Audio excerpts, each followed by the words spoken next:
ପିଲାମାନେ ଏହି କ୍ଲାସରେ ଆମେ ପଢ଼ିବା ଗସାଗୁ ଓ ଲସାଗୁର ପାର୍ଟ 2। ଏହି କ୍ଲାସରେ ଆମେ 20ଟି ପ୍ରଶ୍ନ ଉତ୍ତର କରିବା।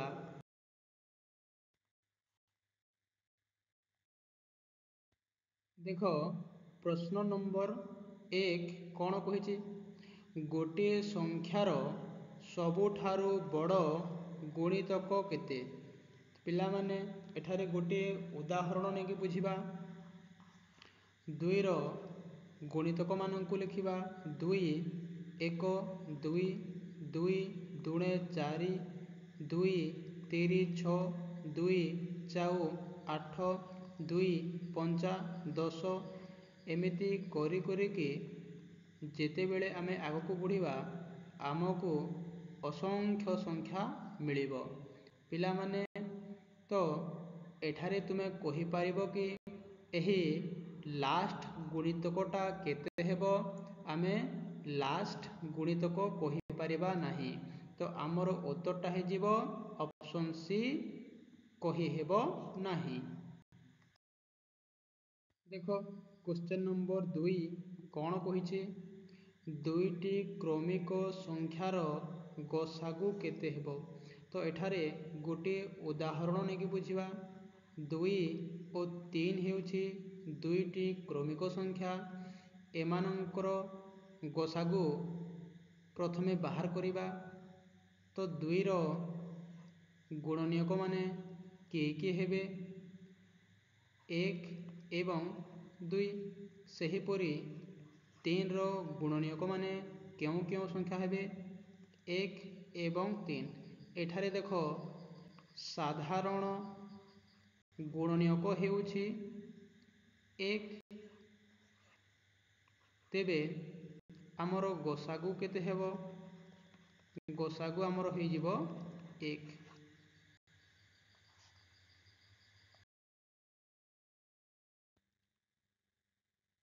ଦେଖ ଏବେ କ୍ୱେଶ୍ଚନ ନମ୍ବର 3 କରିବା।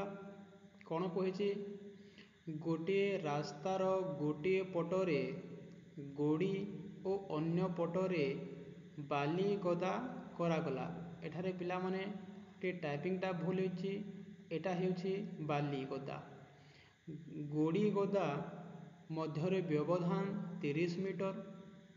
ରାସ୍ତାର ଆରମ୍ଭରେ ବାଲି ଓ ଗୋଡ଼ି ଏକାଠି ପକାଯାଇଛି। କେତେ ମିଟର ଦୂରରେ ପୁଣି ବାଲି ଓ ଗୋଡ଼ି ଗଦା ଉଭୟ ପାର୍ଶ୍ୱରେ ଏକାଠି ହେବ? ତ ଏଠାରେ ଆମେ କ'ଣ କରିବା? 20 ଓ 30ର ଆମେ ଲସାଗୁ ବାହାର କରିବା। ତ 20 ଆଉ 30ର ଲସାଗୁ କେତେ ହେବ? ପ୍ରଥମେ 2ରେ କାଟିବା। 2 ଦଶା 20, 15 ଦୁଣେ 20। ଏବେ ପୁଣି 5ରେ କାଟିବା। 5 ଦୁଣେ 10, 5 3 15। ଏବେ ଲସାଗୁ ନିର୍ଣ୍ଣୟ କରିବା ପାଇଁ ଏହି ସଂଖ୍ୟାମାନଙ୍କୁ ଗୁଣିବା। 2 ଗୁଣନ 5 ଗୁଣନ 2 ଗୁଣନ 3। 2 5 10 ଗୁଣନ 2 3 6। 10 × 60। ତ ପିଲାମାନେ 60 ମିଟର ଦୂରରେ ପୁଣି ବାଲି ଓ ଗୋଡ଼ି ଗଦା ଉଭୟ ପାର୍ଶ୍ୱରେ ଏକାଠି ହେବେ। ପିଲାମାନେ କ୍ୱେଶ୍ଚନ ନମ୍ବର 4 କ'ଣ କହିଛି? ଦେଖ କେଉଁ ବୃହତ୍ତମ ସଂଖ୍ୟା ଦ୍ୱାରା 245 ଓ 1029କୁ ଭାଗ କଲେ ପ୍ରତ୍ୟେକ ସ୍ଥଳରେ 5 ଭାଗଶେଷ ରହିବ? ତ ପ୍ରଥମେ 245ରୁ 5କୁ ବିୟୋଗ କରିବା। ବିୟୋଗଫଳ ଆମର କେତେ ଆସିବ? 240। ତାପରେ 1029ରୁ 5କୁ ବିୟୋଗ କରିବା। ବିୟୋଗଫଳ କେତେ ଆସିବ? 1024। ଏବେ आमको दुईटी नूतन संख्या मिलिला। गोटे है 240 एवं अन्यटी है 1024। एबे 1024 को आमे 240 रे हरिबा। तो एठारे 240 साथी 4 को गुणन कले गुणफल 960 आसुछि। 1024 रु 960 वियोग हेले वियोग फल केते आसीबो 64। एबे पुणी एही 240 को एठारे रखिबा। 64 साथी 3 को गुणिले गुणफल 192 आसीबो। 240 रु 192 वियोग हेले वियोग फल 48 आसीबो। एबे पुणी एही 64 को एठारे आनिकी रखिबा। 48 एके 48, 64 रु 48 वियोग हेले वियोग फल केते आसीबो 16। एबे पुणी एही 48 को एठारे नेकी रखिबा। 16 3 48, 48 रु 48 वियोग हेले वियोग फल 0। तो पिला माने एठारे देखो 240 एवं 1024 रो गोसागु केते आसिला पिला माने 16। 245 और 1029 को 16 द्वारा भाग कले प्रत्येक स्थल रे भागशेष 5 रहिबो। तो आमर उत्तर हो जिवो ऑप्शन सी। एबे आमे प्रश्न नंबर 5 करिबा। कोन कहिछि केउ क्षुद्रतम संख्यारु 5 वियोग कले वियोग फल 30, 48, 72 एवं 144 द्वारा विभाज्य हेबो। तो एठारे कोन करिबा देखो जेउ क्षुद्रतम संख्या 30, 48, 72 एवं 144 द्वारा विभाज्य से संख्याटी दत्त संख्या मानकर साधारण गुणितक अटे। तो एठारे आमे एही संख्या मानकर लसागु बाहर करिबा। 30, 48, 72 एवं 144 आमे प्रथमे हरिबा 2 रे। 15 दुणे 30, 24 दुणे 48, 36 दुणे 72, 72 दुणे 144 पुणी हरिबा 3 रे। 3 पंचा 15, 3 अष्टा 24, 12 3 36 एवं 24 3 72। एबे आमे हरिबा 4 रे। देखो 5 को 4 हरि पारिबो नाही, सेथि पई 5 को 5 लिखिबा। 4 दुणे 8, 4 3 12, 4 सो 24। एबे पुणी 2 रे हरिबा। 5 को 2 हरि पारिबो नाही, सेथि पई 5 को आमे 5 लिखिले। 2 1 2, 3 को 3 लिखिबा एवं 2 3 6। एबे 3 रे हरिबा। 5 को 5 तले लिखिबा। 1 को 1 लिखिबा। 3 1 3, 3 1 3। एबे एही संख्या मानकर लसागु केते हेबो आमे लिखिबा। कोन करिबा 2 गुणन 3 गुणन 4 गुणन 2 गुणन 3 गुणन 5 केते हो पिला माने 720। किंतु एटा उत्तर की नुहे पिला माने। देखो कहीं कि नुहे वर्तमान 72, 30, 48 और 144 द्वारा 720 संपूर्ण रूपे विभाज्य। किंतु प्रश्नानुसारे 5 ବିୟୋଗ କଲେ ତାହା ବିଭାଜ୍ୟ ହେବ। ତ ପ୍ରକୃତ ସଂଖ୍ୟାଟି କେତେ ହେବ? 720 ସାଥିରେ ଆମେ 5କୁ ଯୋଡ଼ି ଦେବା ତ କେତେ ହେବ ପିଲାମାନେ? 725। ତେଣୁ 725 କ୍ଷୁଦ୍ରତମ ସଂଖ୍ୟାରୁ 5 ବିୟୋଗ କଲେ ବିୟୋଗଫଳ 30, 48, 72 ଓ 144 ଦ୍ୱାରା ସମ୍ପୂର୍ଣ୍ଣ ରୂପେ ବିଭାଜ୍ୟ ହେବ। ତ ଆମର ଉତ୍ତର ହୋଇଯିବ 725 ଅପସନ୍ ସି। ଏବେ ଦେଖ କ୍ୱେଶ୍ଚନ୍ ନମ୍ବର 6 କ'ଣ କହିଛି? କେଉଁ କ୍ଷୁଦ୍ରତମ ସଂଖ୍ୟା 2, 3, 4 ଓ 5 ଦ୍ୱାରା ବିଭାଜ୍ୟ? ତ ଏଠାରେ ଆମେ କ'ଣ କରିବା? 2, 3, 4 ଓ 5ର ଲସାଗୁ ବାହାର କରିବା। 2ରେ ହରିବା 2, 1, 2, 3କୁ 3 ଲେଖିବା, 2 ଦୁଣେ 4, 5କୁ 5 ଲେଖିବା। ଏବେ ଏଠାରେ ଦେଖ ପିଲାମାନେ 3 ହେଉଛି ମୌଳିକ ସଂଖ୍ୟା, 2 ହେଉଛି ମୌଳିକ ସଂଖ୍ୟା, 5 ହେଉଛି ମୌଳିକ ସଂଖ୍ୟା। ଏହି ତିନୋଟି ମୌଳିକ ସଂଖ୍ୟାକୁ କେବଳ 1 ହିଁ ହରିପାରିବ। ତେବେ ଏଠାରେ ଆମେ ଲସାଗୁ ଲେଖିବା। କେତେ ହେବ ଲସାଗୁ? 2 ଗୁଣନ 3 ଗୁଣନ 2 ଗୁଣନ 5 ସମାନ କେତେ ହେବ ପିଲାମାନେ? 60। ଏବେ ଆମର ଉତ୍ତରରେ କେଉଁଟା? Option C 60। ଏହି 60କୁ 2, 3, 4 ଓ 5 ସମ୍ପୂର୍ଣ୍ଣ ରୂପେ ବିଭାଜ୍ୟ କରିପାରିବେ। ଏବେ ଦେଖ କ୍ୱେଶ୍ଚନ୍ ନମ୍ବର 7 କ'ଣ କହିଛି? ଗୋଟିଏ କୋଠରୀର ଦୈର୍ଘ୍ୟ, ପ୍ରସ୍ଥ ଓ ଉଚ୍ଚତା ଯଥାକ୍ରମେ 5 ମିଟର 25 ସେଣ୍ଟିମିଟର, 6 ମିଟର 75 ସେଣ୍ଟିମିଟର ଓ 4 ମିଟର 50 ସେଣ୍ଟିମିଟର ଅଟେ। କେତେ ସେଣ୍ଟିମିଟର ବୃହତ୍ତମ ବାଡ଼ି ଠିକ୍ କର ଯେଉଁଥିରେ କୋଠରୀର ଲମ୍ବ, ପ୍ରସ୍ଥ, ଉଚ୍ଚତା ପୂର୍ଣ୍ଣ ଥରରେ ମପାଯାଇପାରିବ। ତ ପ୍ରଥମେ ଆମେ କ'ଣ କରିବା?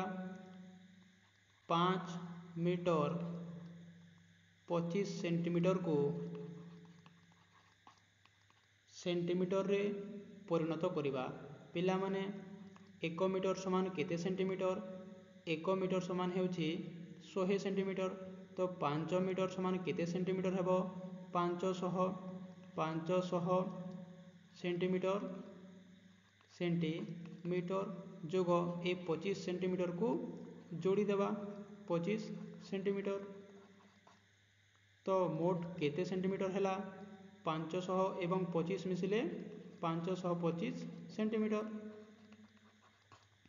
ସେହିପରି 6 ମିଟର 75 ସେଣ୍ଟିମିଟରକୁ ଆମେ ସେଣ୍ଟିମିଟରରେ ପରିଣତ କରିବା। କେତେ ହେବ?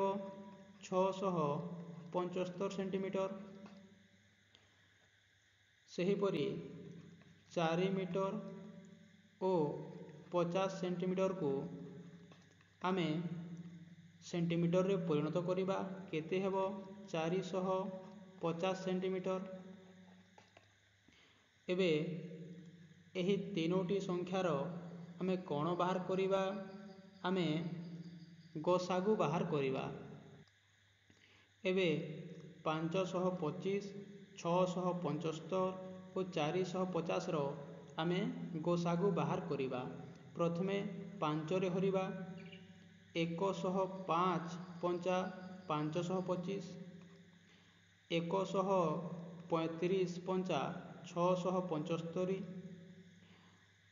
90 ପଞ୍ଚା 450। ପୁଣି ଏହି ସଂଖ୍ୟାମାନଙ୍କୁ 5ରେ ହରିବା। 21 ପଞ୍ଚା 105, 27 ପଞ୍ଚା 135 ଏବଂ 18 ପଞ୍ଚା 90। ପୁଣି ଏହି ସଂଖ୍ୟାମାନଙ୍କୁ 3ରେ ହରିବା। 3 ସତା 21, 3 9 27, 318। ଏବେ ଦେଖ ଏହି ତିନୋଟି ସଂଖ୍ୟା ଆଉ କୌଣସି ସଂଖ୍ୟା ଦ୍ୱାରା ବିଭାଜ୍ୟ ହେବେ ନାହିଁ ବା ମୌଳିକ ସଂଖ୍ୟା ଦ୍ୱାରା ଏମାନେ ବିଭାଜ୍ୟ ହେବେ ନାହିଁ। ଏବେ ଆମେ କ'ଣ କରିବା, ଏହି ତିନୋଟି ସଂଖ୍ୟାକୁ ଗୁଣିବା। 5 ପଞ୍ଚା 25, 25 ତିରି 75। କେତେ ହେଲା ପିଲାମାନେ? ତ ଆମର ଗୋସାଗୁ ହେଲା 75। ତ ପିଲାମାନେ ଅପସନ୍ ବି ହେଇଯିବ ଆମର କରେକ୍ଟ ଆନ୍ସର୍।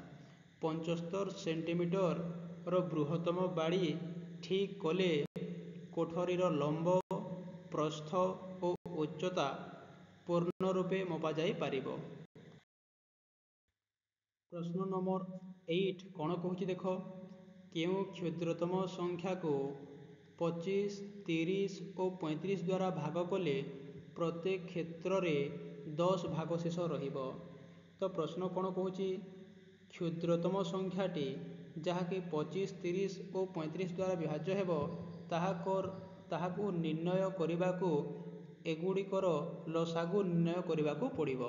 ତ ଆମେ କ'ଣ କରିବା, 25, 30, 35 ଏମାନଙ୍କର ଆମେ ଲସାଗୁ ବାହାର କରିବା।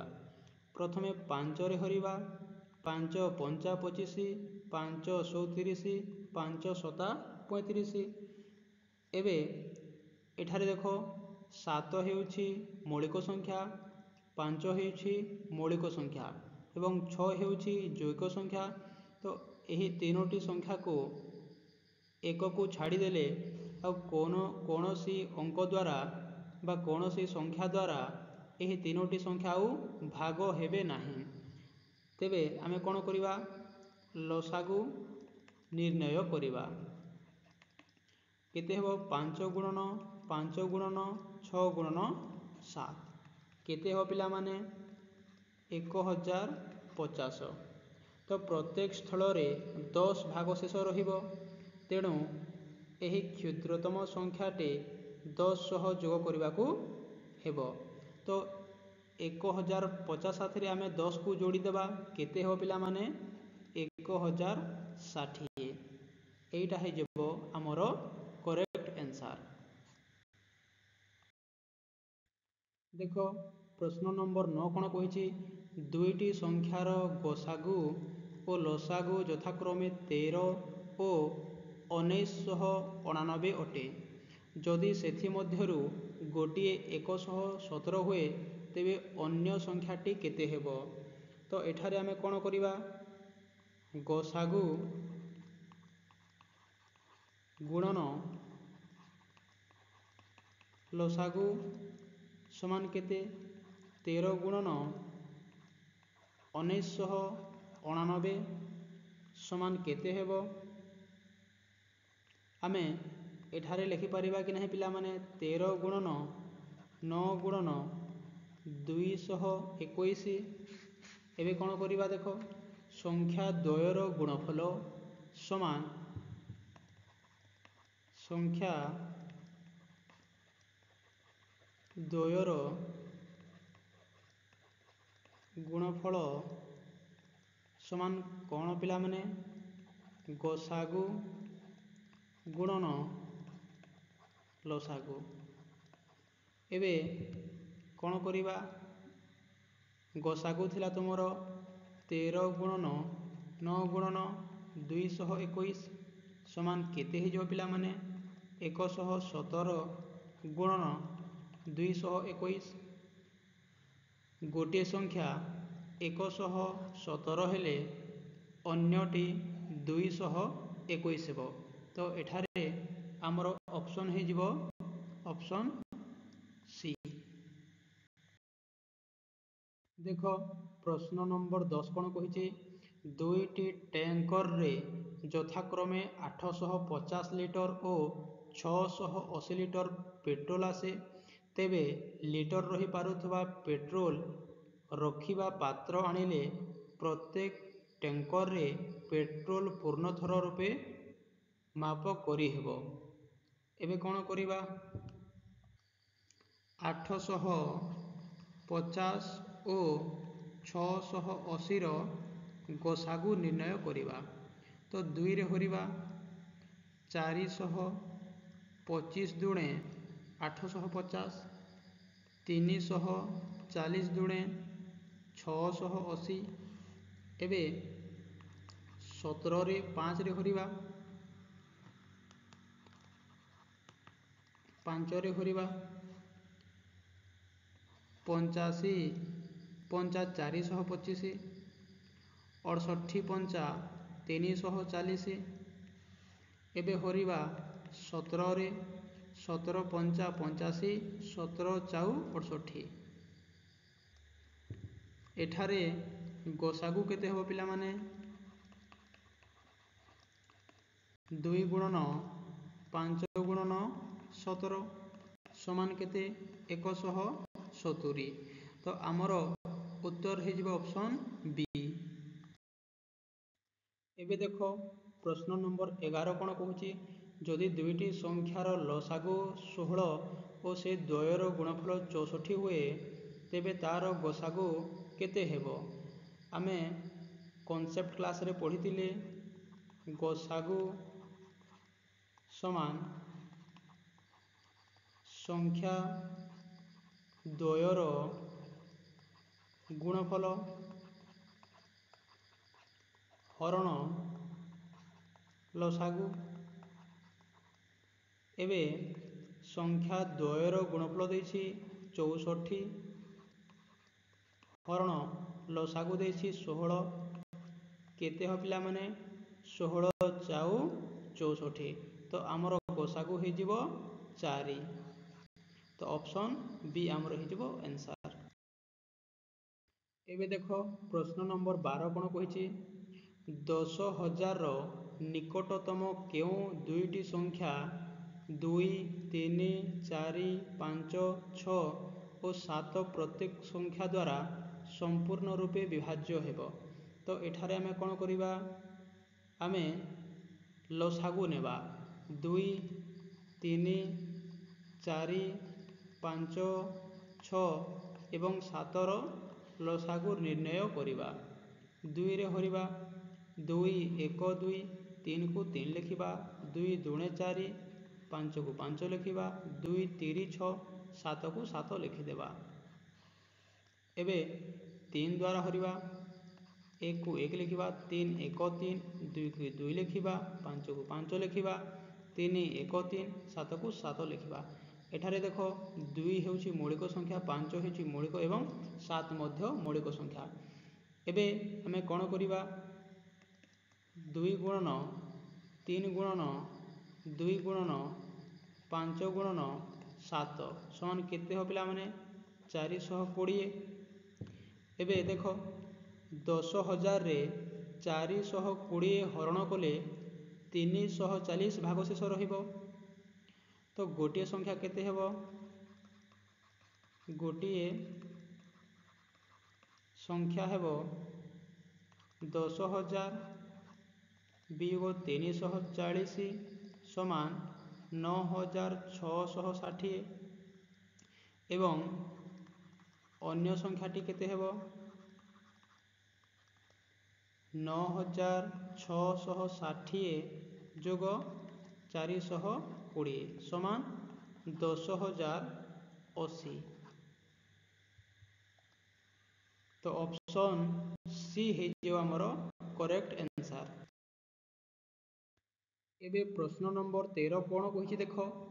3ଟି ଘଣ୍ଟା ପ୍ରଥମ ଥର ଏକ ସମୟରେ ବାଜି ତାପରେ ଯଥାକ୍ରମେ 12 ମିନିଟ୍, 15 ମିନିଟ୍ ଓ 20 ମିନିଟ୍ ଅନ୍ତରରେ ବାଜିବାକୁ ଲାଗିଲା। 2 ଘଣ୍ଟା ମଧ୍ୟରେ ସେମାନେ କେତେଥର ଏକାବେଳେ ବାଜିବେ? ତ ଏଠାରେ ଆମେ କ'ଣ କରିବା? 12, 15 ଓ 20ର ଲସାଗୁ ବାହାର କରିବା। 2ରେ ହରିବା 212, 15କୁ 15 ଲେଖିବା, 2 10 20।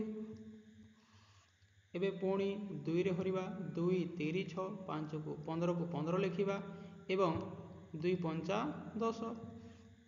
ତାପରେ ପୁଣି ହରିବା 3ରେ 3 1 3, 3 5 15, 5କୁ 5 ଲେଖିବା एबे पुणी हरिबा 5 रे 1 को 1 लिखिबा 5 1 5 5 1 5 एबे एमानंकर लसागु केते हेबो 2 गुणन 2 गुणन 3 गुणन 5 समान केते हेबो 2 दुणे 4 4 3 12 12 5 60 60 हैला 60 मिनिट परे एका बेले बाजिबे तो पिला माने एठारे 2 घंटारे के थर बाजिबो 2 घंटारे 2 थर बाजिबो जदि 1 घंटारे थरे बाजुछि 2 घंटारे 2 थर बाजिबो तो आमर ऑप्शन ए हे जीवो करेक्ट आंसर।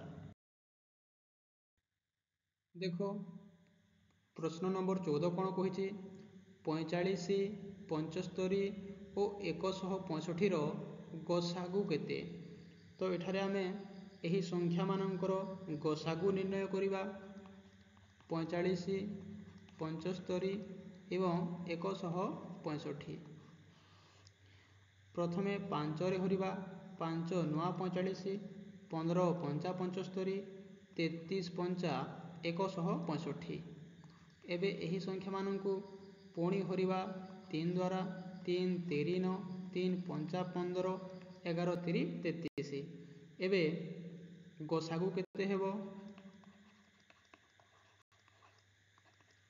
5 गुणन 3 समान 15 एटा हे जीवा हमरो करेक्ट आंसर।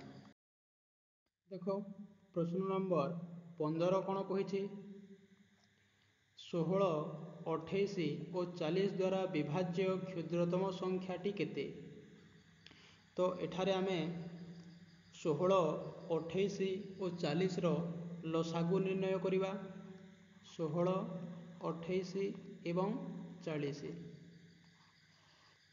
प्रथमे 2 रे हरिबा 2 8 16 14 दुणे 28 20 दुणे 40 पुणी हरिबा 2 रे 2 4 8 2 7 14 2 10 20 पुणी हरिबा 2 रे 2 दुणे 4 7 को 7 लिखिबा 2 5 10 तो एठारे देखो 2 7 एवं 5 आसिला एही तीनोटी संख्या कौन सी संख्या द्वारा विभाज्य हेबे नाही एबे एठारे आमे लसागु बाहर करिबा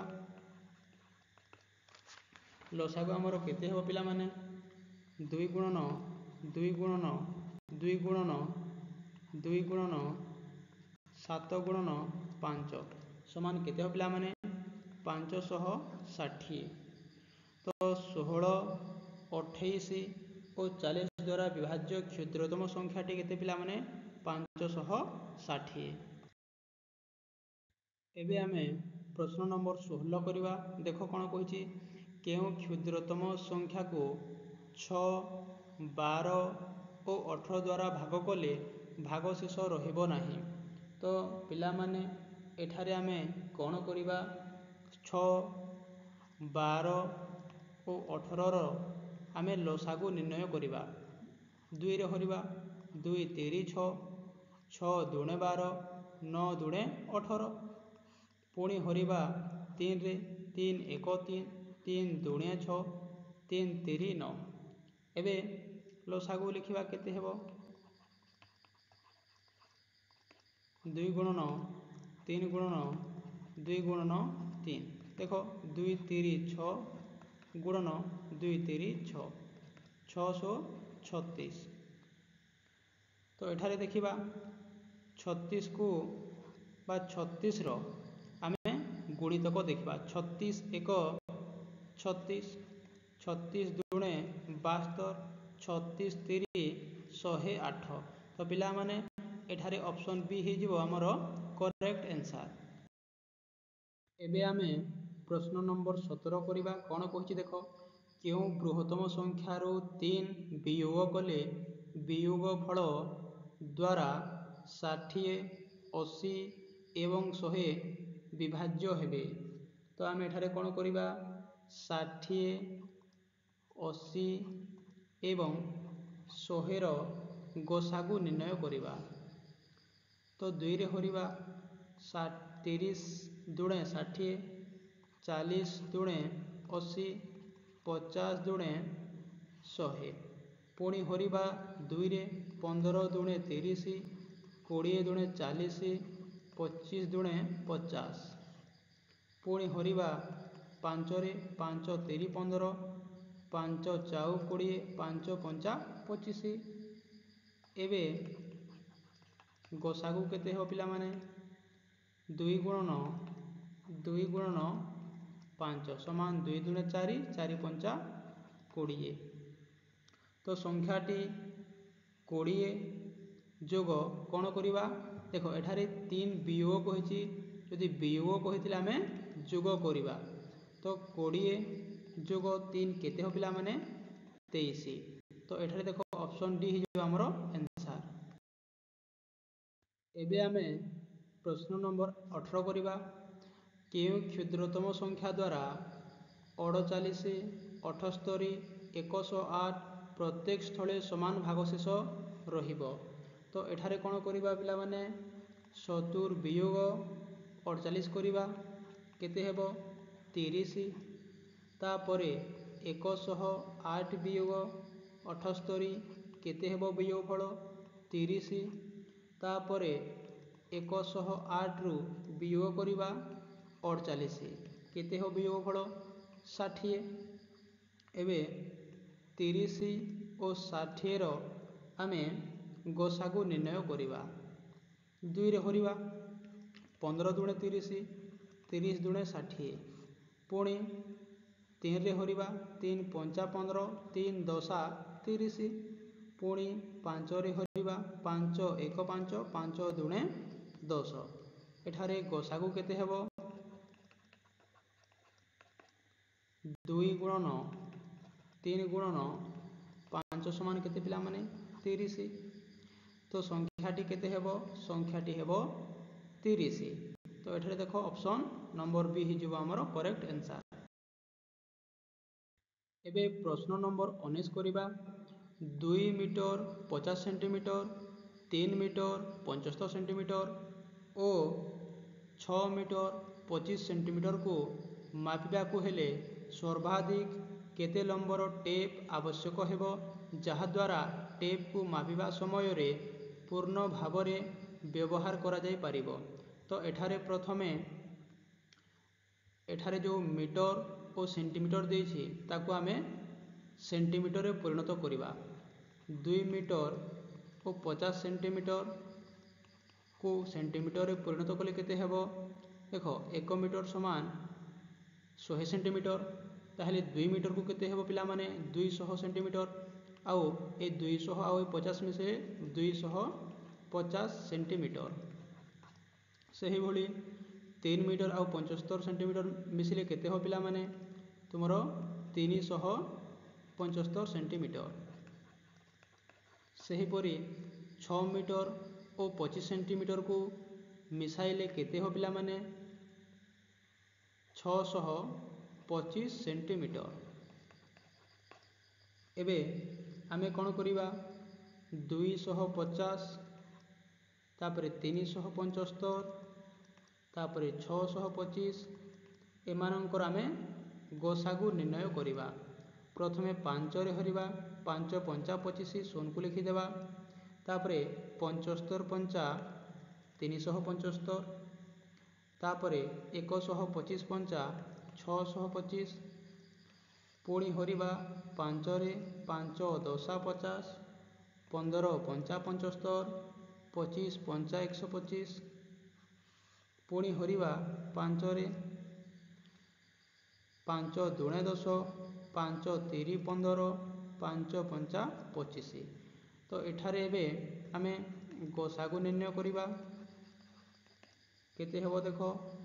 5 ଗୁଣନ 5 ଗୁଣନ 5 ସମାନ 5 5 25, 25 5 125। ଉପରୋକ୍ତ ଦୈର୍ଘ୍ୟକୁ ପୂର୍ଣ୍ଣ ଭାବରେ ମାପିବା ପାଇଁ ସର୍ବାଧିକ 125 ସେଣ୍ଟିମିଟର ଲମ୍ବର ଟେପ୍ ଆବଶ୍ୟକ ହେବ। ପିଲାମାନେ ପ୍ରଶ୍ନ ନମ୍ବର 20 କ'ଣ କହିଛି ଦେଖ? ଦୁଇଟି ସଂଖ୍ୟାର ଲସାଗୁ ହେଉଛି 180 ଓ ଗୋସାଗୁ ହେଉଛି 3। ଏହିଭଳି କେତେ ଯୋଡ଼ା ସଂଖ୍ୟା ଗଠିତ ହୋଇପାରେ? ତ ପ୍ରଥମେ ଆମେ କ'ଣ କରିବା? ସଂଖ୍ୟା ଦ୍ୱୟରେ ଥିବା ପରସ୍ପର ମୌଳିକ ଗୁଣନୀୟକ ଦ୍ୱୟର ଗୁଣଫଳ ହେଉଛି ଲସାଗୁ ହରଣ ଗସାଗୁ ସମାନ ଲସାଗୁ ଦେଇଛି 180 ଏବଂ ଗସାଗୁ ଦେଇଛି 3 ହରିଲେ କେତେ ହେବ 60। ତାପରେ ଏଠାରେ କ'ଣ କରିବା 1 ଗୁଣନ 60 କଲେ 60 ହେବ, 2 ଗୁଣନ 30 କଲେ 60 ହେବ, 3 ଗୁଣନ 20 କଲେ 60 ହେବ, 4 ଗୁଣନ 15 କଲେ 60 ହେବ, 5 ଗୁଣନ 12 କଲେ 60 ହେବ ଏବଂ 6 ଗୁଣନ 10 କଲେ 60 ହେବ। ତ ପରସ୍ପର ମୌଳିକ ସଂଖ୍ୟା ଯୋଡ଼ି 1 ଓ 60, 3 ଓ 20, 4 ଓ 15, 5 ଓ 12 ଏହିପରି 4ଟି ଯୋଡ଼ା ସଂଖ୍ୟା ଗଠିତ ହୋଇପାରେ। ତ ଆମର ଅପସନ୍ ବି ହେଇଯିବ ଆମର କରେକ୍ଟ ଆନ୍ସର୍। ପିଲାମାନେ ଏବେ ତୁମମାନଙ୍କ ପାଇଁ କିଛି ହୋମୱାର୍କ ଅଛି।